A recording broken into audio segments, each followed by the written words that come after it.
Thanks, Ken. First at 4, the arrest of Empire actor Jussie Smollett. A lot of people reacting to that. Today, a judge set a $100,000 bond and ordered that Smollett surrender his passport. Police announced Wednesday night that Smollett will be facing a felony charge of disorderly conduct. He's accused of filing a false police report claiming 2 men attacked him last month.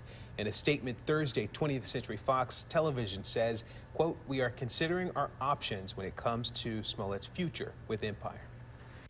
How can an individual who's been embraced by the city of Chicago turn around and slap everyone in this city in the face by making these false claims? Bogus police reports cause real harm.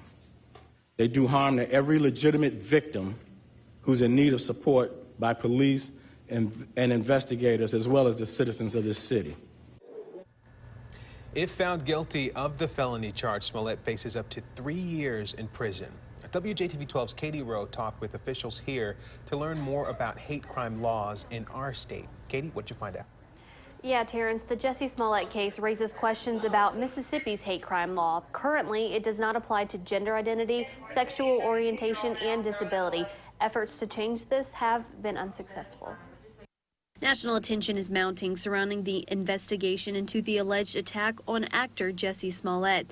Locally, there's a concern that the attention could impact how people react to allegations of hate crimes, something people are already hesitant to report. I don't want to speculate on whether Mr. Smollett's case, because that's a case in Chicago, but I will tell you that I do think that people do not come forward and report because they feel like they are going to be stigmatized or treated differently. Jennifer Riley Collins is the executive director for the American Civil Liberties Union of Mississippi. She tells me people in the LGBTQ community are 7 times more likely to become victims of hate crimes. They're a marginalized community. Unfortunately, people do act out when in ignorance sometimes. Well, we know that thousands of police departments, sheriff's departments around the country do not report hate crimes laws, and we also know that people very often don't report a crime that they believe is bias motivated because of the fear that, one, it won't be investigated, but also that they might lose their job. Rob Hill with the Human Rights Campaign of Mississippi is still working to change the laws in Mississippi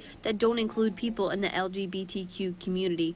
Right now, those in the community must rely on the federal government to step in and investigate any possible hate crimes. We're not done at all working on this. We'll continue to meet with legislators around the state as we have been, continuing to build support for this. Violence sometimes does discriminate, and therefore our laws should be written so that when violence does discriminate based on sexual orientation or gender identity, that the law does not discriminate.